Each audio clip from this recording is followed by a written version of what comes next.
kayats, this is Yats, Morenang Maganda. For today's video po is itutur ko po kayo sa bahay ng aking mama. At talaga namang pinaghirapan nila na napakahabang taon bago nila ma-achieve yung napakagandang bahay na to at napakalaking bahay na to. Sa sobrang tiyaga at sipag nila ay sadya naman talagang na-inspired ako sa kanila. Pero in God's will, sana magkaroon din ako ng bahay. Actually mga kayats, may bahay na talaga ako.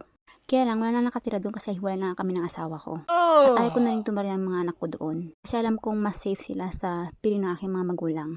So ito na nga mga kayas, magsisimula tayo sa second floor. Itong bakante ito na naging tambakan na ng mga kung ano-ano. Ito ay tatayuan ko ng bahay ko very soon in God's will. Huy! Sana magkatotoo! So mga nakatambak din mga kayas is mga parts po siya ng mga motor. Kasi ang business po ng aking mga magulang is cycle parts. Naging tambakan muna siya ngayon kasi wala pa namang gumagamit or hindi pa naman napapatoy ang aking magandang bahay very soon. Yee! So ito, ituturo ko muna kayo sa bahay ng aking kuya. So ayun, magiging kapitbahay ko naman ang aking kuya katulad din sa likod. Actually, kapitbahay ko dati siya pero dito na siya napatay ng bago niyang bahay. So ayun mga kayats, ito yung bahay ng aking kuya. Hanapin natin ang switch para lumiwanag. So ayan, charan! Walang tao.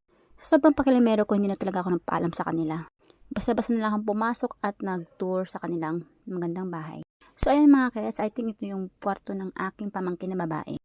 Hindi siya masyadong maayos kasi hindi ko nga pinaalam na itutur ko po kayo sa araw na ito ang kanilang bahay. So gagawin naman tayo sa kwarto ng bunso. Bunsunod pala kasi pwede pa naman ang aking ipag. Actually hindi naman nagkakwarto dito yung bunso nila kasi nakatabi pa rin sa kanila. Kaya naging tambakan muna. So gagawin tayo sa pinaka main room nila.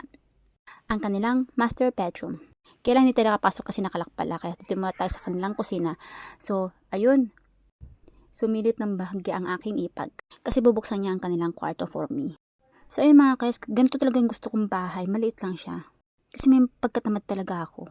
Seasonal lang kasi mga kayas talaga ang pagkasipag ko. So, ayan na mga kayas. Nabuksan na ng aking ipag ang kanilang master bedroom. So, that's all mga kayas. Sana po nagustuhan ninyo. Bye-bye. Hanggang sa muli.